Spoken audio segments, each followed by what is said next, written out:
नमस्कार दोस्तों। आज की इस वीडियो में मैं आपको बताने वाला हूँ कि अपनी लाइफ में परफेक्ट लाइफ पार्टनर को कैसे मैनिफेस्ट करें जिसके साथ आपकी लाइफ अमेजिंग हो और आपके पार्टनर में हर वो क्वालिटीज़ हो जो आप चाहते हो। क्योंकि जैसा आप अपने सराउंडिंग्स में देखते हो कि अगर आप अपनी लाइफ में एक सही रिलेशनशिप नहीं मैनिफेस्ट करते हो या फिर गलती से कोई गलत रिलेशनशिप मैनिफेस्ट कर लेते हो तो वो डिसीजन आपकी लाइफ को भी हार्म कर सकता है। तो रिलेशनशिप को मैनिफेस्ट करने के लिए आपको सबसे पहले अपनी डिज़ायर्स को डिफ़ाइन करना होता है, जो कि आपकी डिज़ायर्स ऑलरेडी डिफ़ाइन होती है, लेकिन कई बार हम ही नहीं जानते कि हमें क्या चाहिए होता है। यानी जैसा अब्राहम कहती है, ask and it is given, आप मांगोगे तो आपको मिल जाएगा। लेकिन फिर समझ में नहीं आता है कि हम मांगे क्या, कैसे मांगे और कौन सी चीज़ मांगे और क्या ना मांगे। अब यहाँ पे ये समझना होता है कि आस्किंग जो होती है हमारी नेचुरल होती है, हमारे लाइफ के जीने के तरीके से होती है। आप जब अपनी लाइफ में कुछ ऐसा रिलेशनशिप अट्रैक्ट करते हो जो आपको नहीं चाहिए होता है और उस तरीके के रिलेशनशिप में आप जीते हो तो आपकी डिज़ायर खुद ही निकलती है कि मुझे ये पर्सन अपनी लाइफ में नहीं चाहिए या मुझे एक बेटर इंसान अपनी लाइफ में चाहिए। या जब अपनी लाइफ में आप रिलेशनशिप में नहीं हो, भले आप किसी और इंसान को रिलेशनशिप में देखते हो, तो अगर किसी का रिलेशनशिप आपको बहुत पसंद आता है तो आप बोलते हो कि मुझे इन लोगों जैसा रिलेशनशिप चाहिए, जैसे हमारे फेवरेट सेलिब्रिटीज़ कपल होते हैं। ठीक उसी तरीके के कुछ ऐसे भी होते हैं जहाँ पर आपको पता होता है कि मुझे ऐसे इंसान अपनी लाइफ में बिल्कुल नहीं चाहिए, जो मोस्टली आप न्यूज़ वाली चीज़ों में देखते हो। अब ये डिज़ायर्स को आपके डिफ़ाइन करता है कि आप अपनी लाइफ में क्या चाहते हो और आप अपनी लाइफ में क्या नहीं चाहते हो। और अब्राहम कहती है कि भले ही आप इस बात को लेकर के क्लियर ना हो कि आपको क्या चाहिए, लेकिन आप इस बात को लेकर के हमेशा क्लियर होते हो कि आप क्या नहीं चाहते हो।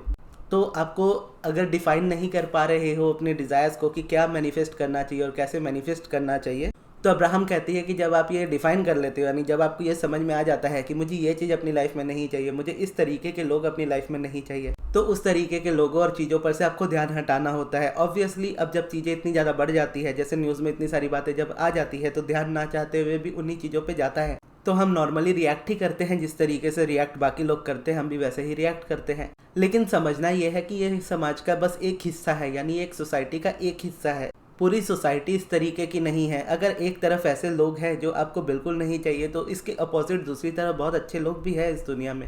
लेकिन हम इस तरीके की चीज़ों पे ज़्यादा रिएक्ट करना पसंद करते हैं या इन्हीं चीज़ों को देखना ज़्यादा पसंद करते हैं, इन्हीं के बारे में सुनना ज़्यादा पसंद करते हैं और इसी के बेसिस पे हम अपना जजमेंट बनाते हैं कि पूरी दुनिया ऐसी है या सभी लड़कियां ऐसी है या सभी लड़के ऐसे हैं। और जब आपका माइंड ये बिलीव करने लगता है कि पूरी दुनिया ऐसी है और सभी लड़की या सभी लड़के ऐसे हैं, तो आप ऐसी रेजिस्टेंस में आते हो जहाँ पर आप किसी इंसान को मैनिफेस्ट नहीं कर पाते हो अपनी लाइफ में, या फिर ओवरऑल आपके रिलेशनशिप्स बिगड़ने लगते हैं क्योंकि ट्रस्ट आपके अंदर से ख़त्म हो रहा होता है। ये दुनिया ही आपको ख़राब लगने लगती है। लेकिन उसके अपोजिट जहाँ पर अब्राहम कहती है, ये वर्ल्ड एक डुअलिटी बेस्ड है, यानी इस जगह पे हर वक्त दो चीज़ें होती है, जैसे दिन और रात है, पॉजिटिव और नेगेटिव है।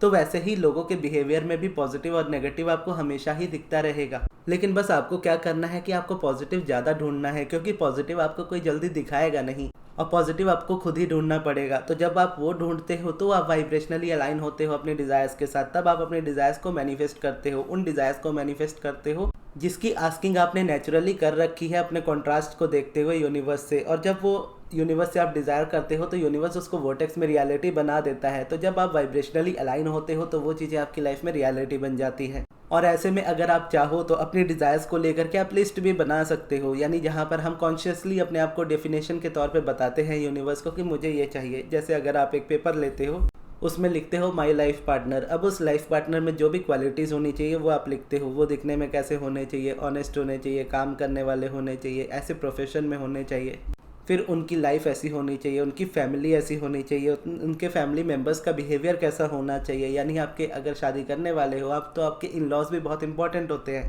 तो आपके लिए वो भी ज़्यादा मैटर करते हैं, वो भी बहुत इंपॉर्टेंट है। तो पार्टनर के लिए जब आप लिखते हो तो उसके साथ ही साथ आप उसकी फैमिली के लिए भी लिखते हो कि उसकी फैमिली भी कैसी होनी चाहिए, या फिर जो भी आपको चीज़ें इंपॉर्टेंट लगती है वो सारी चीज़ें जब आप एक बार लिख लेते हो तो लिखने के बाद एक तरीके से वो आपका सरेंडर होता है कि यूनिवर्स को मैं ये चीज़ सौंप रहा हूँ या सौंप रही हूँ। अब इस तरीके का इंसान मेरे जीवन में लाने की जिम्मेदारी यूनिवर्स की है और मैं यूनिवर्स पे छोड़ता हूँ इस चीज़ को।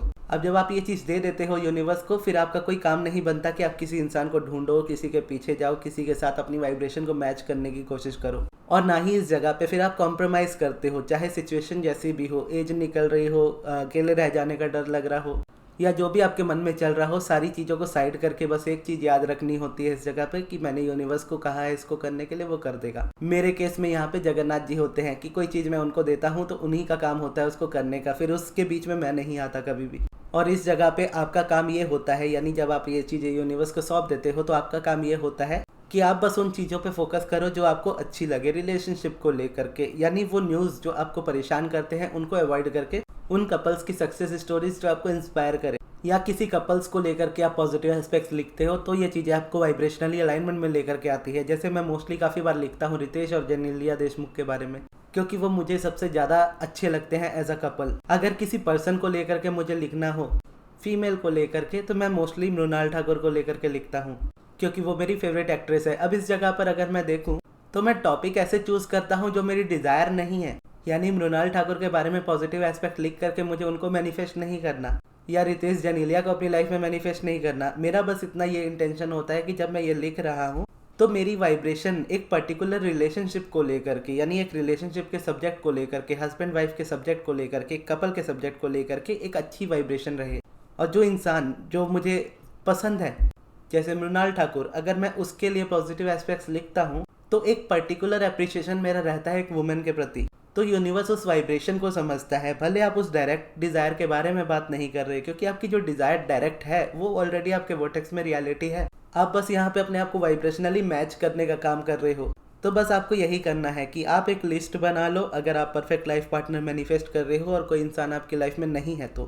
अब एक बार जब आपने लिस्ट बना ली, उस लिस्ट के अकॉर्डिंग जो भी इंसान आपको लगता है बेटर है, या जिनका रिलेशनशिप आपको लगता है बेटर है, आप उनके बारे में पॉजिटिव एस्पेक्ट्स लिख सकते हो। जैसे विराट अनुष्का हो सकते हैं, रणवीर दीपिका हो सकते हैं, जो एज अ कपल आपको बहुत ज़्यादा पसंद हो, या फिर कोई ऐसा पार्टनर जैसे अपने उसी इंसान में आप देखते हो। जैसे मुझे मृणाल ठाकुर पसंद है तो मैं उसके लिए लिखता हूँ। अगर आपको विराट पसंद है या आपको रणवीर सिंह पसंद है, उसके अकॉर्डिंग जैसे हम देखते हैं ना किसी पर्सन में कि इसमें वो क्वालिटीज है जो मेरे लाइफ पार्टनर में होनी चाहिए, तो अगर उस सेलिब्रिटी में, उस पर्टिकुलर इंसान में वो पॉजिटिविटी है, तो आप उस इंसान के उस पॉजिटिव एस्पेक्ट्स के बारे में जब लिखोगे तो आप वाइब्रेशनली मैच करने लगोगे अपने डिजायर्स के साथ। और इन टॉपिक्स को आप थोड़ा थोड़ा चेंज कर सकते हो डेली बेसिस पे, यानी कभी किसी के बारे में लिख रहे हो, कभी किसी के बारे में लिख रहे हो, जहाँ पर आप अपनी डिजायर को लेकर के बहुत परेशान भी नहीं हो रहे हो, प्लस अपनी वाइब्रेशन पे भी काम कर रहे हो, जहाँ पर आप धीरे धीरे अलाइनमेंट में आ रहे हो। और धीरे धीरे आप देखोगे रिलेशनशिप्स को लेकर के ओवरऑल, या पर्टिकुलर जेंडर को लेकर के आपकी जो वाइब्रेशन है वो बहुत अच्छी होने लगेगी। आपको पता चलने लगेगा कि हाँ, दुनिया में बेहतर लोग हैं, दुनिया में बेहतर लड़के लड़कियां हैं। और जब आप उस वाइब्रेशन से मैच करोगे तो उसी तरीके के इंसान को अपनी लाइफ में मैनिफेस्ट करोगे। तो ये ट्रस्ट होता है एक यूनिवर्स पे जो आपको बिल्ड करना होता है, क्योंकि इस वाली जर्नी में हो सकता है कि यूनिवर्स बहुत लोगों को आपकी लाइफ में से दूर भी कर दे। और जब वो दूर कर रहा होता है यूनिवर्स उन लोगों को आपकी लाइफ से, तो ये ना समझे कि यूनिवर्स आपको उनके लिए या उनसे आपको परमानेंटली दूर कर दे रहा है। कई बार यूनिवर्स ऐसा करता है कि आपको लोगों से थोड़ी देर के लिए दूर करता है, यानी टेम्पररी दूर करता है, ताकि लोगों की वाइब्रेशंस की वजह से आपकी वाइब्रेशन खराब ना हो, आप अपनी वाइब्रेशन में और बेहतर होते जाओ और लोग उसके बीच में अपनी टांग ना अड़ा पाए। बेसिकली आप जब अलाइनमेंट पे वर्क कर रहे होते हो तो जो पर्सन आपको रेजिस्टेंस दे रहा होता है वो आपसे दूरी होता है।